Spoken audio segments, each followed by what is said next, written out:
Ladies and gentlemen, thank you for standing by. I am Mikola, your Chorus Call operator. Welcome and thank you for joining the ZIM Integrated Shipping Services Q4 and full year 2022 earnings conference call. Throughout today's recorded presentation, all participants will be in a listen-only mode. The presentation will be followed by a question and answer session. If you would like to ask a question, you may press star followed by 1 on your touchtone telephone. Press the star key followed by 0 for operator assistance. I would now like to turn the conference over to Elana Holzman, Head of Investor Relations. Please go ahead.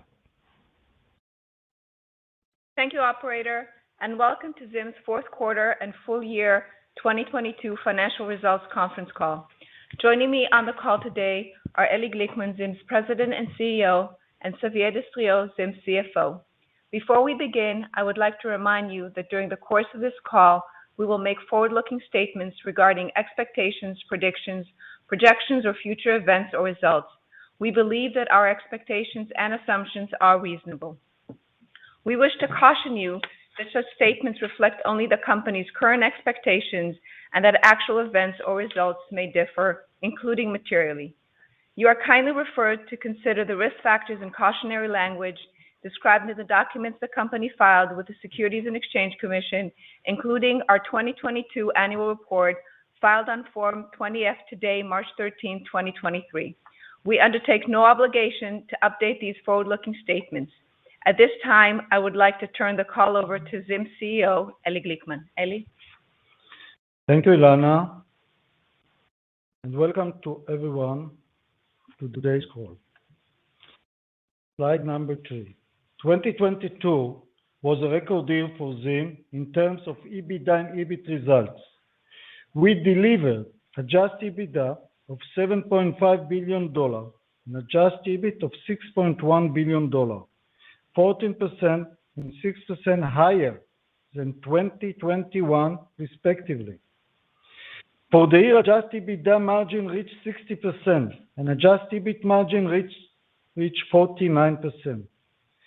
The development of our quarterly results in 2022 reflect changing market dynamics throughout the year. Q1 2022 was our best quarter ever with respect to all financial and operational parameters, and since then, our quarterly results have declined sequentially, with Q4 2022 results dramatically reflecting the negative impact of the decline in freight rates. I'm incredibly proud to present these results today and of the ZIM team for their exceptional execution in delivering these record results and meeting our 2022 guidance, especially considering the evolving market conditions. Slide 4. We haven't been idle for the past 2 years. As we benefit from highly lucrative market conditions, we took important steps to best position ZIM to execute in a more normalized market environment, improve our cost structure to ensure that ZIM is optimizing its performance for the benefit of our shareholders and creating sustainable value over the long term. Most important was our decision to adapt our vessel chartering strategy. We secured cost-competitive and fuel-efficient new build capacity in a series of chartering agreements to support our commercial strategy. These agreements include vessels ranging from our flagship 15,000 TEU LNG fueled vessels intended to our Asia to US East Coast service to smaller, more versatile 5,000 and 7,000 TEU vessels. Notably, as we replace smaller vessels with large ones, our cost per TEU will decline, driving improvements to our cost structure throughout 2023 and beyond. This will allow ZIM to competitively operate in lower freight rate market and weaker demand environment and maintain our objective of maintaining positive EBIT. Our chartering strategy also underscores our ESG target. 28 of our 46 new-build vessels we secure are LNG powered, making us an industry leader in terms of low carbon intensity. The 15,000 TEU vessels are ideally suited to serve on our core Asia to US East Coast service, and we are the first liner to operate LNG vessels on this trade. This is a significant commercial differentiation which enables us to immediately reduce the carbon footprint of ZIM and our customers. Next, our global niche strategy and customer-centric approach remain the foundation of our commercial strategy. Our customer relationships drive everything we do at ZIM, and we continue to make progress enhancing our customer experience. We continuously work to enhance our digital offering and employ strict KPIs to ensure we maintain the highest service quality while preserving our personal touch. We focus on special cargo, high-value services. We continue to invest and improve our sales tools to support our profitability objectives.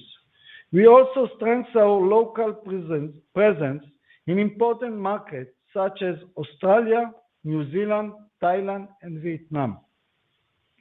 Our commercial presence today is more diversified as we focus on trades where we can establish a competitive position.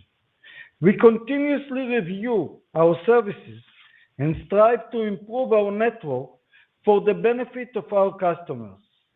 As market conditions evolve, we adapt our services, open new lines, modify rotation, and suspend loss-making services.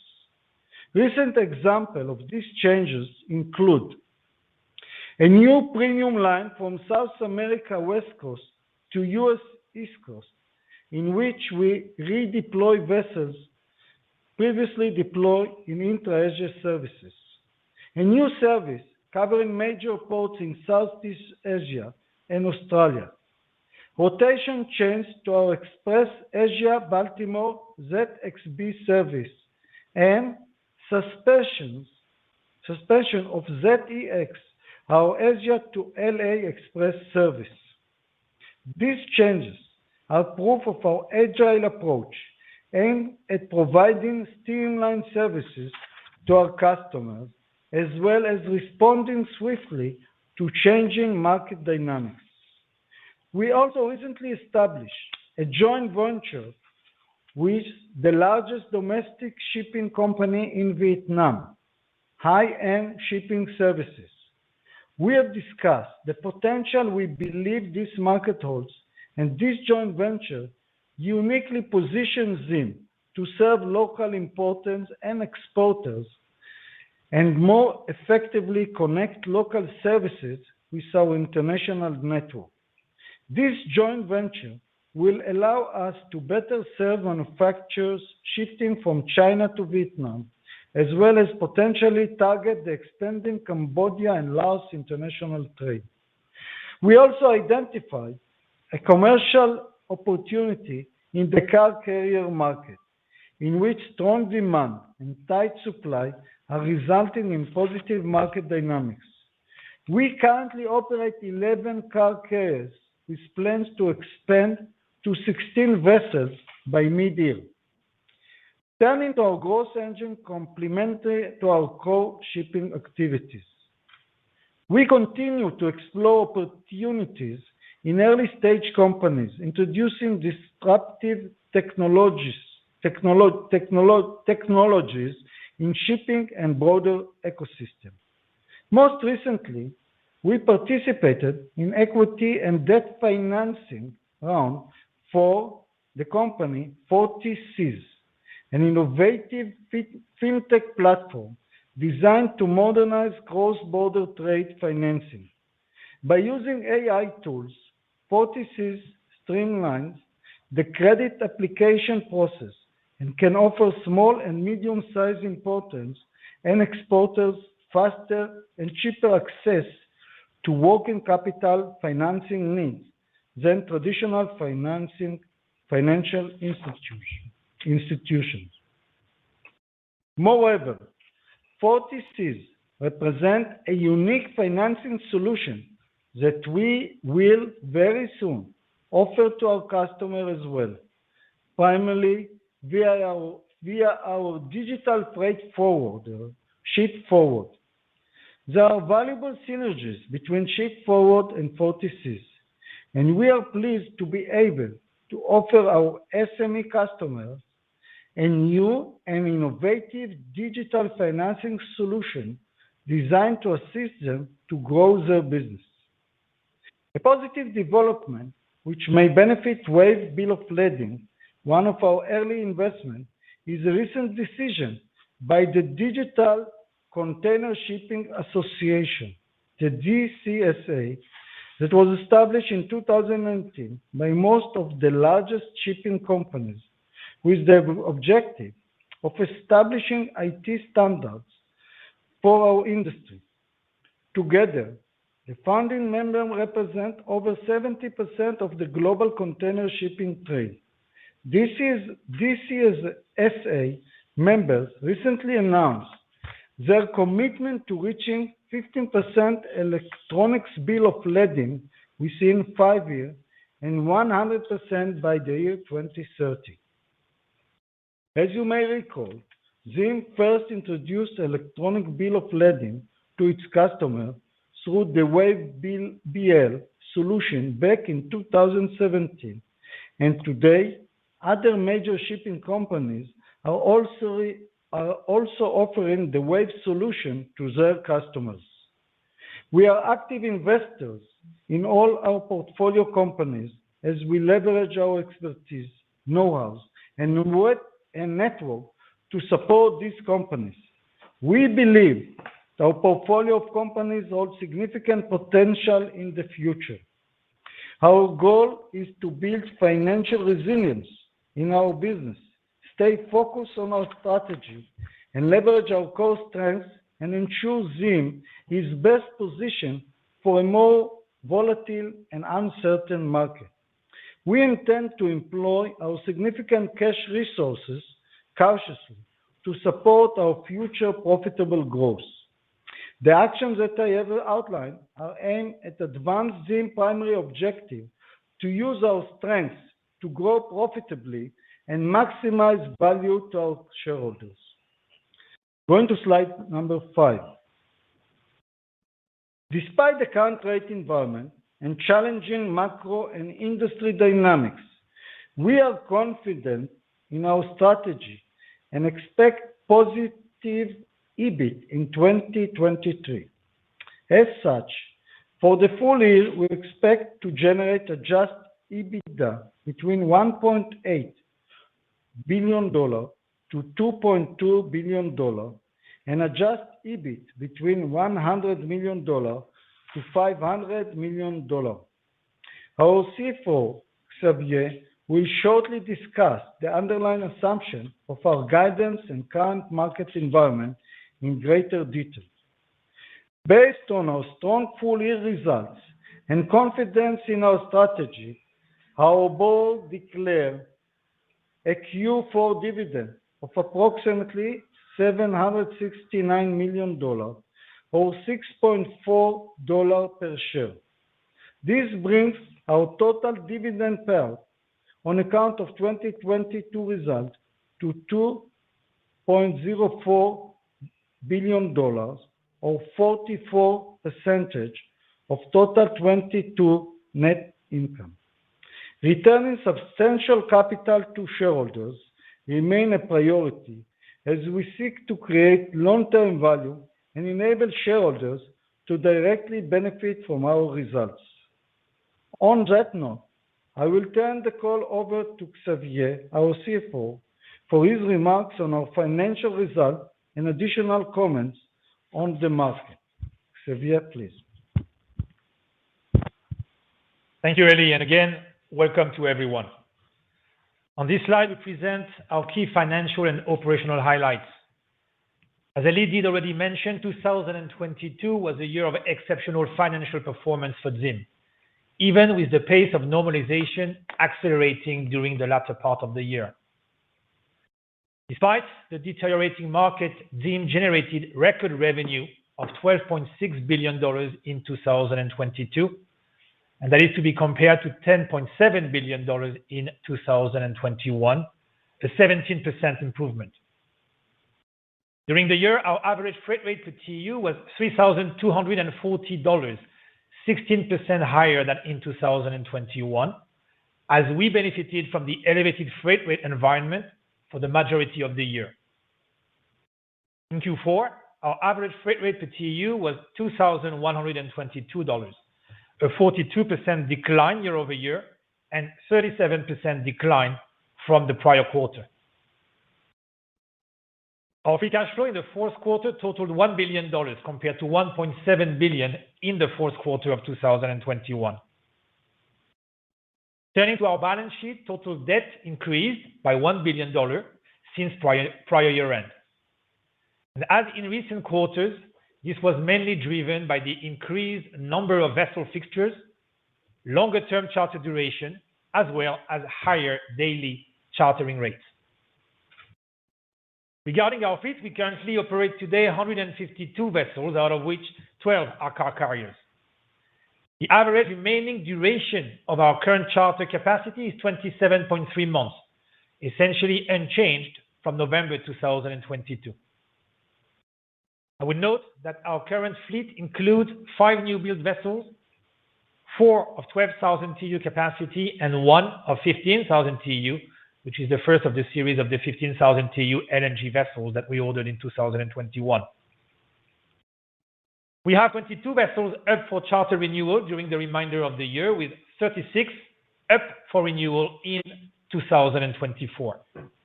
This means that we have a total of 58 vessels up for renewal compared to the expected delivery of 41 chartered new build vessels during this same time period. Moving on to the next slide, you can see that we delivered strong results over the last 2+ years. And as a result, our net leverage ratio has trended downward at the same time and currently stands at 0 as of December 31st, 2022, as we end the year in a net cash position.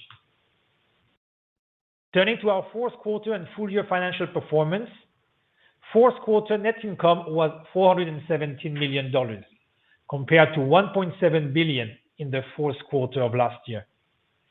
Adjusted EBITDA in the fourth quarter was $973 million, compared to $2.4 billion in Q4 2021. For the full year, net income was $4.63 billion, compared to $4.65 billion in 2021.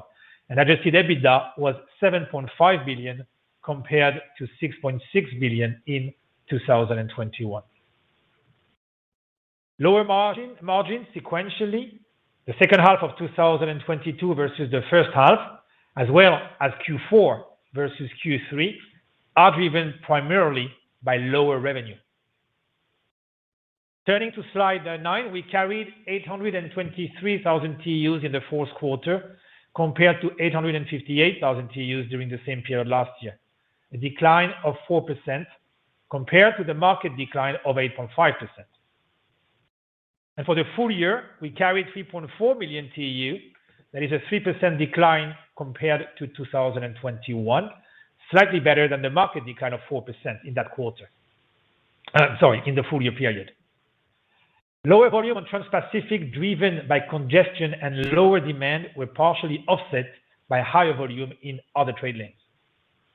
Next, we present our cash flow bridge, and we ended 2022 with a total liquidity position of $4.6 billion.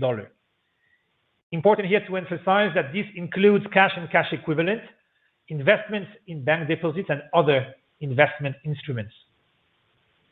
For the full year, our adjusted EBITDA of $7.5 billion converted into $6.1 billion of cash flow generated from operating activities.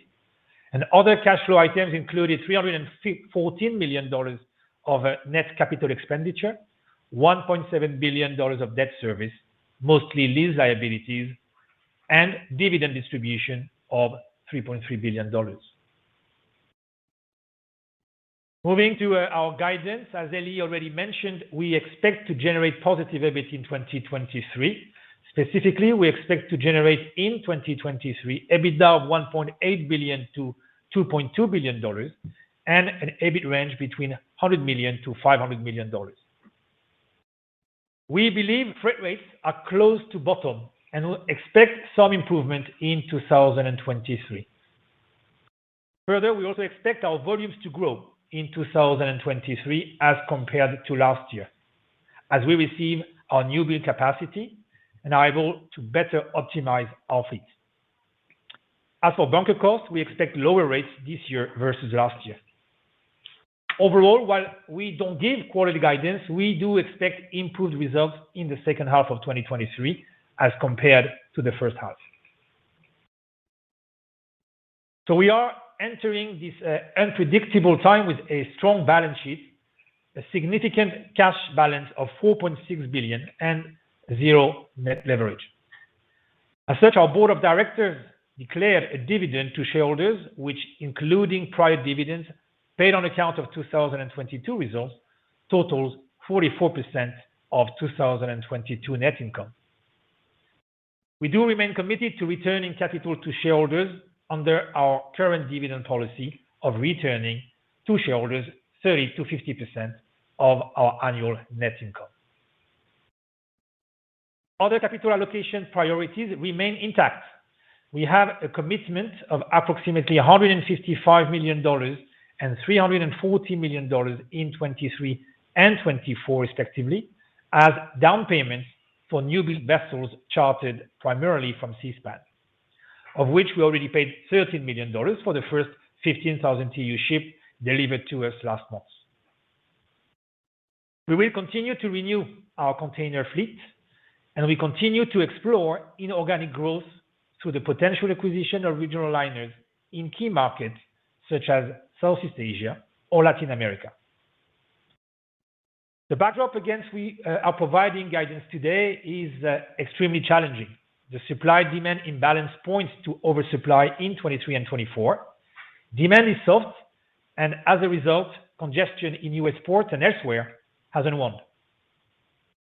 Despite lower volumes in recent months, inventory to sales ratio, while still below pre-pandemic level, has not come down, and various large U.S. retailers expressed caution with respect to their 2023 sales. These factors, among others, are causing freight rates to continue sliding, though at a slower pace as compared to the fall of 2022. Yet, there may be factors on both the supply and demand side that could mitigate the supply-demand imbalance. Capacity may be impacted by slippage. In fact, we've received indications with respect to some of our chartered new build vessels on potential delays. Scrapping also remains low, but the combination of practically no scrapping in the past 2 years and increased compliance requirement with IMO 2023 regulation may also decrease net supply. On the demand side, we believe that in 2023, we will see a return to a more normal demand pattern, with demand stronger in the second half of the year, especially given the current weak demand. And on this note, we will open the call for questions. Ladies and gentlemen, at this time, we will begin the question and answer session. Anyone who wishes to ask a question, press star followed by 1 on their touchtone telephone. If you wish to remove yourself from the question queue, you may press star followed by 2. If you are using speaker equipment today, please lift the handset before making your selections. Anyone who has a question may press star followed by 1 at this time. One moment for the first question, please. The first question is coming from Nokta Omar from Jefferies. Please go ahead and ask your question. Thank you. Hey guys, good afternoon. Nice earnings report today, clearly. Yeah, hi, yeah, definitely earnings coming in stronger than a lot of us had expected. And just wanted to ask, maybe about if you could expand just a little bit about the earnings surprise, perhaps. The other revenue line item, I guess the non-container portion of the revenue, those were at their highest ever at 442 million. What's behind the upwards move there, and what can we kind of expect as we move here in the next several quarters? Sure. Thank you, Omar, for the question. As far as we're concerned, the Q4 results did not surprise us and are pretty much in sync with the guidance that we provided the market with back in November. But to your question, with respect to the contribution of a non-containerized income, we did benefit still in the fourth quarter from two strong factors. First, detention and demurrage, especially relevant on the Trans-Pacific trade lanes and in the US, were still quite high. We still experience congestion in Q4, although now this has pretty much did unwind itself. And second, when it comes to our car carrier activity, we've been growing and we continue to grow our presence in this market, and it has contributed to also a significant impact on our revenue and also on our bottom line. And we expect the car carrier activity to continue to contribute positively to our earnings next year and in the years to come. Got it. Thanks, Xavier. And then maybe just kind of big picture, clearly from the press release, the presentation, and your comments here, you at ZIM, you feel very confident, despite the soft market we're seeing today, that you'll have positive EBIT and maybe perhaps positive earnings, I guess, overall for 23.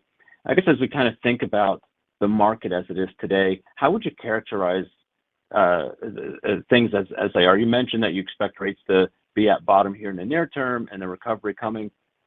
What's going on in the market from your perspective, from the demand angle? Are we seeing an actual substantial drop in demand, or is this more of an unwinding of retail inventory, and thus we may not really have a good, clear picture of where demand is until that inventory unwinds completely? No, that's a good question. There is clearly a lot of uncertainties ahead, and you said that we are confident. I would say that we are confident in the actions that we took in 2021 and in 2022 to make sure that we are well prepared to enter into this new normal post-pandemic. And so our cost structure is going down, and this is the one lever where we can have an action upon that we've been very active in ensuring that we drive the cost down. So that we've done. And now when it comes to the demand, clearly we've seen the demand softening throughout the second half of last year. We've seen a destocking type of strategy by the main retailers in the US that was very aggressively performed in the fourth quarter and into the first quarter of this year, of 2023. With that, you've seen that the capacity has been adjusted with more and more blank sailings. But as we were implementing more blank sailings, the demand was still softening even more. So we believe that at some point, this destocking effect will end, and the retailers will have to come back and replenish their inventories. Hence why we are reasonably optimistic when it comes to the statement that we are making. We think that the market is close to reaching a bottom before the demand starts to come back, and as a result, we expect that we'll have a positive effect on the overall freight rates. Thank you. Thanks for that color. And maybe just one final one, just about the contracting that's hopefully or potentially underway now. How are things developing here for the 2023 contracting season? Clearly there's been a big disconnect between contract rates historically and where spot rates are. What's going on in that market, and how are you preparing for that?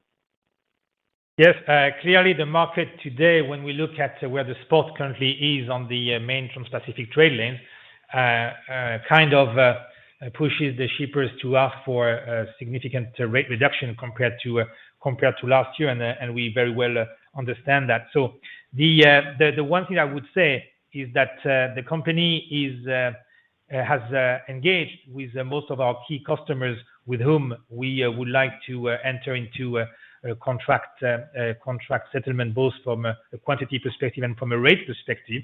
Well, first, what we are hearing today from our customer base is that they are very pleased with ZIM, and we hear a lot of positive feedback and comments on the very fact that we are the first liner to deploy in LNG service on the Asia to the US East Coast.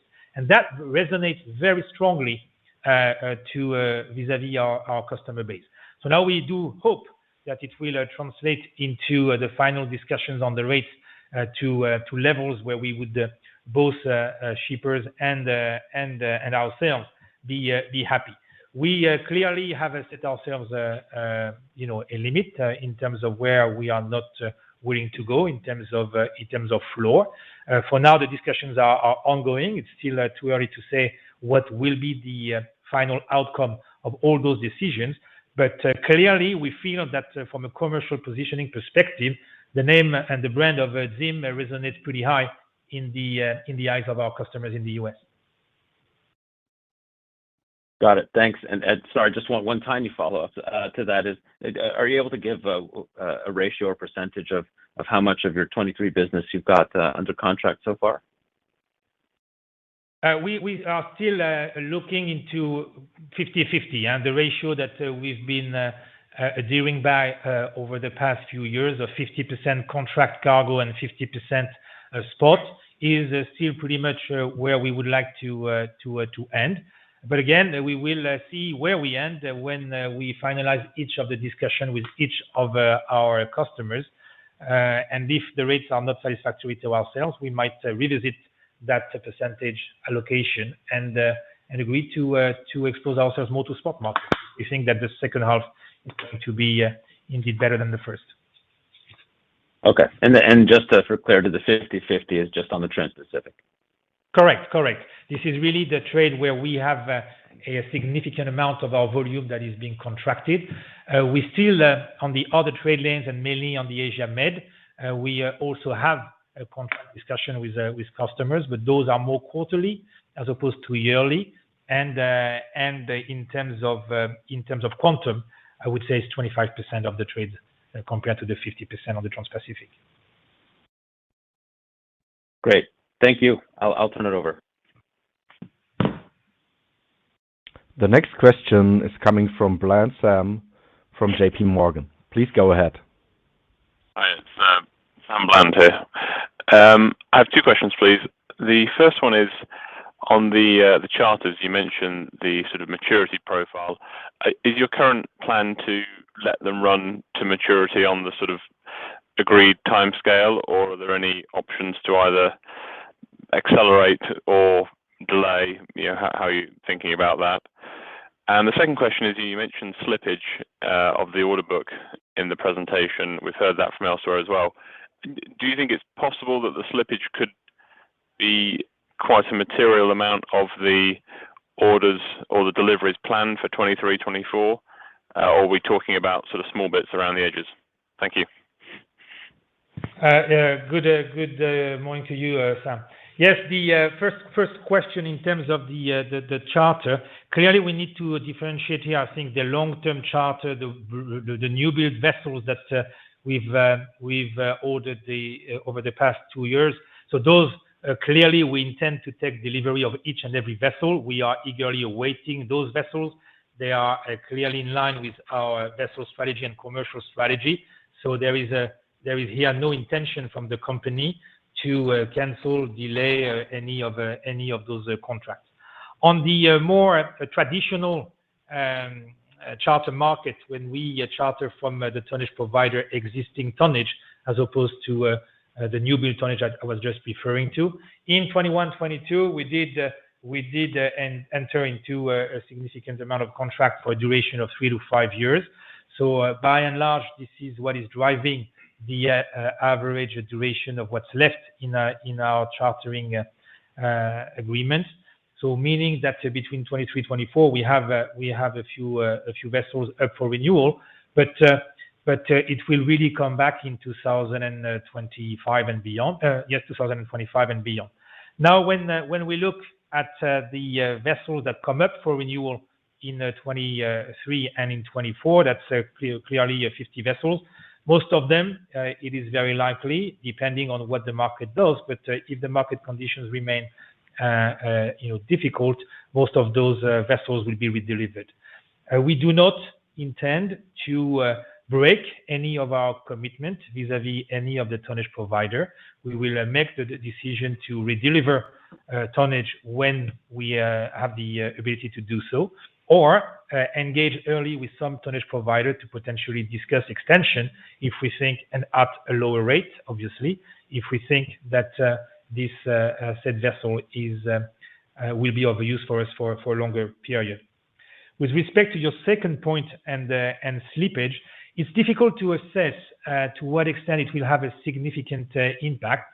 Clearly, for us, we are very much in front of that matter, because we are awaiting the 15,000 TEU ships that we've ordered. Out of the 10, 9 of those ships initially were expected to be delivered in 2023. We have received the first one. We know that we will receive the second and the third in the coming weeks. But we've been advised that there might be a delay for some of the vessels that were meant to be delivered to us in 2023 from that very specific shipyard. So we do think that some of the shipyards in Asia do have manpower or resource issues, and which is affecting us. There's no reason to think that it is not more widely affecting the overall industry. When it comes to the other vessels that we have up for delivery towards the end of the year and 2024, today we don't know yet, but we anticipate that there might be as well some delay. Okay, just to be sure, on the first answer, when you say redelivered, so your current charter will be redelivered, does that mean handed back to the charterer? Correct, to the vessel owner. Yeah, to the vessel owner. Okay, thank you very much. The next question is coming from Satish Sivkumar. Please go ahead. Thank you. Thanks for the presentation. I got 3 questions here. So firstly, on the restocking, right? So obviously there has been this sense of optimism that volumes are looking, at least the trends into second half of the year looking great, or we are seeing signs of recovery. And what are you actually seeing based on your conversation with the shippers, and how does it actually differ from, say, normal seasonality related movements that you normally get around this point in the year? And the second one is actually around the 2M alliance. Obviously, with the Maersk coming out of the alliance, what does it mean for you within 2M? How much of your VSA is actually related to Maersk, or what is your exposure to Maersk versus MSC? And then, say, into the dividend payment for FY23, given that we might see a second step down on normalization, would you still stick with your quarterly dividend payments, given the potentially there'll be quarters where you could probably end up loss making? What are your thoughts on the quarterly dividend payment? Yeah, thank you.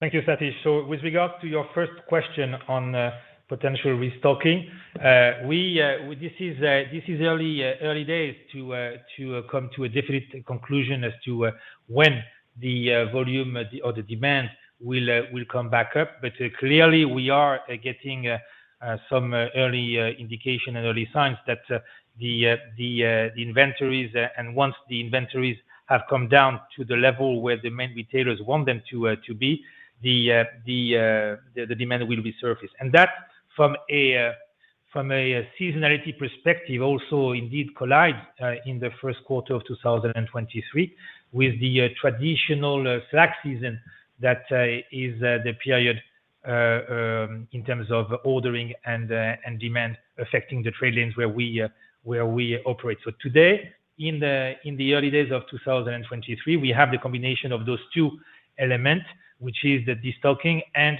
the slack season. Hence why again we truly do believe that we are near to a bottom in terms of demand, and therefore in terms of potential rates in some trade lanes.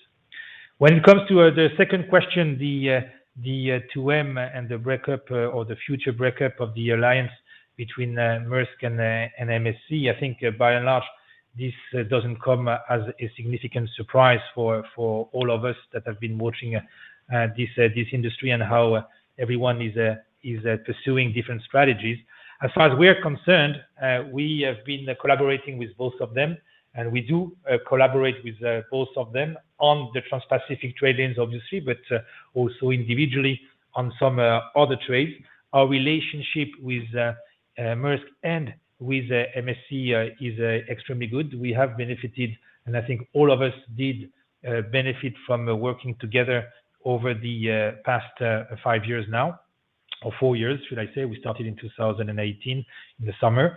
And we intend to continue to discuss with all the major shipping lines on the trade where we do believe it makes sense from a company perspective, from an industry perspective, and from an end customer perspective to better utilize and better operate our fleet. So we are an important player in terms of market share on the Trans-Pacific, and we see no reason why we will not continue to work with Maersk, with MSC, with both of them, with one of them in the longer term. For now, the relationship is still very strong and very efficient up until I think January 2025 is the date where they will part ways. And with respect to your last question on dividend, yes, it's been very important since day one for the company to return a significant capital to shareholders, and we've been, I think, true to that statement since day one. For now, there's no reason to think that our dividend policy may change. As of today, it stands as it is. As you know, every quarter, no matter what, irrespective of the dividend policy, the board makes a decision and renews a decision every quarter as to what is the dividend that is due to be paid. So we'll see where we end in 2023. Every quarter, the discussion will take place at board level. Okay, thank you. Just to follow up on that comment on Maersk and MSC. So would you mean to say that into 2025 or beyond that, you would still work with both MSC and Maersk on an individual basis? What I'm saying is I don't know whether we will. I see no reason to think today that we won't. That's what I'm trying to get to. I don't know. We don't know today what will be the new, the new set or the new scene in terms of whether Maersk and MSC will operate independently, whether there will be some reshuffling in the way the other shipping lines do interconnect. We don't know that. What we know is that there is no reason for us not to consider working with any of them or with some others. By the way, it could also be very possible. We will see. What we think is that we are a very important player, again, in terms of the market share that we command, especially on the Asia-US East Coast trade lanes. We have a very efficient fleet with the 15,000 TEU ships that we are currently, scaling up in this trade. So we are a very interesting partner to partner with, and there's no reason for us to think that the future when it comes to cooperation is not going to offer opportunities for ZIM and for our potential future partners. Okay, thank you. That's quite helpful, Xavier. Thank you.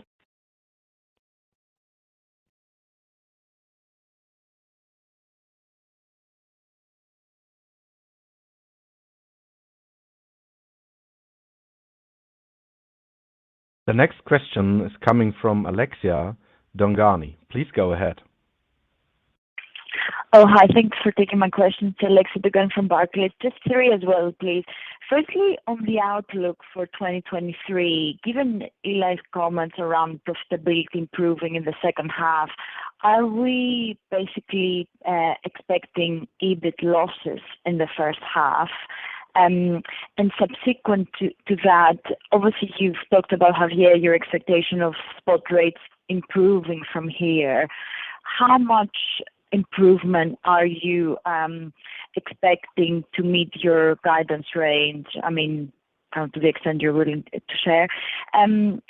Secondly, on following up on Sam's question on the vessels and, the 58 vessels that are coming up for renewal over the next 2 years versus the 41 that you've already chartered.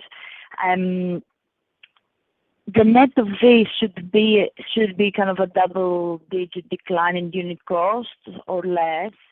And just on the comment of handing it back, would you be willing to reduce your fleet size from 138 container ships at the moment down by 58? And under which scenario would you do that? And then finally, in terms of CapEx, can you remind us cash CapEx expectations for 23 and 24 and lease CapEx as well? Thanks. Sure. Thank you, Alexia. First, on your question with regard to the outlook for 2023, yes, as we said, we expect the second half to be an improvement compared to the first. We do not, as you know, provide a calendar view when it comes to the guidance. You were asking whether that meant that we were expecting a bit losses in the early part of 2023. Not necessarily. That we didn't say that. In terms of improvement, also for us, when it comes to the question on freight rates, what do we expect to see? As far as we're concerned, it will be also a function of where we end up in our contract discussions with our customers on the Trans-Pacific trade lane. If we are saying that 50% of our volume is meant to be contracted, and then 50% will be on the spot, it's going to be a different effect if we end up otherwise. But providing that we end up where we think we will from a contract rate perspective, this provides us the comfort that we think that the second half in 2023 will be better market conditions overall for ZIM. With respect to your second question, 58 vessels that potentially come up for renewal against the 41 that we will take delivery from over the next 2-year period, so all the way to the end of 2024. As to whether we will let go all of those 58 vessels, we will see. It's not a one-for-one. I think this is what we need also to bear in mind. Very likely that the smaller capacity vessel, the feeder size type of ships that currently we employ or we deploy mainly on the intra-Asia business as a feedering line, but also as an intra-Asia in our intra-Asia services. Those vessels are needed by the company to maintain service and servicing those areas where we think there is, by the way, quite significant opportunity for growth. So what will happen is there will be a cascading effect. We will take on larger capacity vessels. Those will come and replace ships that will be redeployed elsewhere. So we start with the 15,000 TEU ships that will come and replace the 10,000 TEU that we currently employ on the Asia-US East Coast. Those will go and upsize the ZXB and so on and so forth. And then at the end of the day, we will let go some vessels that will be in the Panamax size type of segment mainly. So the big ships will keep on the big east-west trade. The smaller feeder size vessels will be very much needed also in the regional trades where we operate. And in terms of addressing your last question on CapEx, we have the commitment to pay down at delivery of each of the LNG vessels that we've ordered a down payment. As you know, $13 million per ship for the 15,000 TEU vessels and $20 million per ship for the 7,000 TEU vessel. So that adds up to roughly $140 million in 2023 and another $300 and 50 million in 2024, according to the current delivery schedule. On top of that, we will have the renewal of equipment, which will be limited because we have already secured and purchased a lot of equipment back in 2021. With the congestion being less of a problem this year, the rotation of the equipment is being facilitated. So we need less equipment in order to carry the same cargo, but still we will continue to replace all the boxes with newer one, and we will continue to as well invest in developing our digital solutions, which is very important to us. We've been at the forefront of the digital transformation of the industry, and we intend to continue to keep this technological edge. Thanks, Javier. And if can I just ask a clarification on the first answer? I mean, historically, contract rates are struck at a spot, at a discount to spot for obvious reasons, because shippers get a kind of a discount for the volume they commit a year forward. Based on the comments you made, kind of makes me think that you share the opposite view. If that's the case, why should the contract rates, let's say, be struck at spot or at a premium to spot conceptually? Thanks. Yeah, I mean, I think today's market environment is a little bit unique in a way. We just concluded 2 years of extraordinary situation. We are today at from the pendulum effect. If I may use this analogy, the market has gone very strongly in the opposite direction. I think both shippers and liners know that there is a middle range that is the natural equilibrium that we should all tend and lean towards. Otherwise, the disruptions might affect the shippers as well. If we don't get the rates that we believe make sense for us to continue sailing, we will stop sailing. And then if we stop sailing, then it may have a more drastic effect on the ability of our customer to secure their supply chain. So I think it's not that simple in terms of where the market dynamics are leading us today. There are still quite a few weeks ahead of us before we finalize the discussions on the contract cargo. Whether we will end above, below, or close to spot remains to be seen. For us, like I said, we have our objective, and our objective are customer by customers. We don't treat all customers the same way. We have a one-to-one relationship, and we know exactly where we can go and where we want to go. Thank you.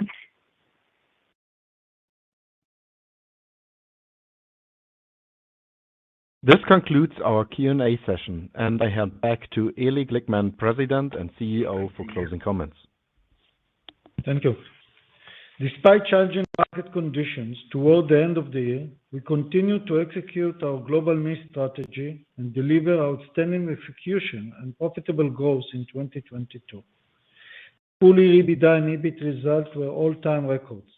As a result of our outstanding cash generation and strong balance sheet, we declare a Q4 dividend of approximately $769 million, or $6.4 per share. While the near-term liner industry outlook may be uncertain, with increased supply and weaker demand trends, as Javier discussed, we believe there are reasons for optimism as we look ahead. We took deliberate steps over the past 2 years to both diversify our commercial presence and improve our cost structure, enabling the company to continue to thrive in more normalized environment like the one we are experiencing today. We remain highly confident that we have the right strategy in place with our competitive, efficient, and cost-effective new build capacity on the way. And our investment in digital innovation and disruptive technologies continue to position ZIM to best serve customer and shareholders over the long term. Thank you all. Thank you.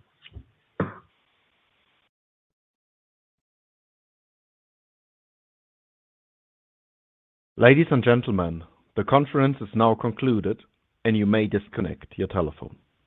Thank you for joining, and have a pleasant day.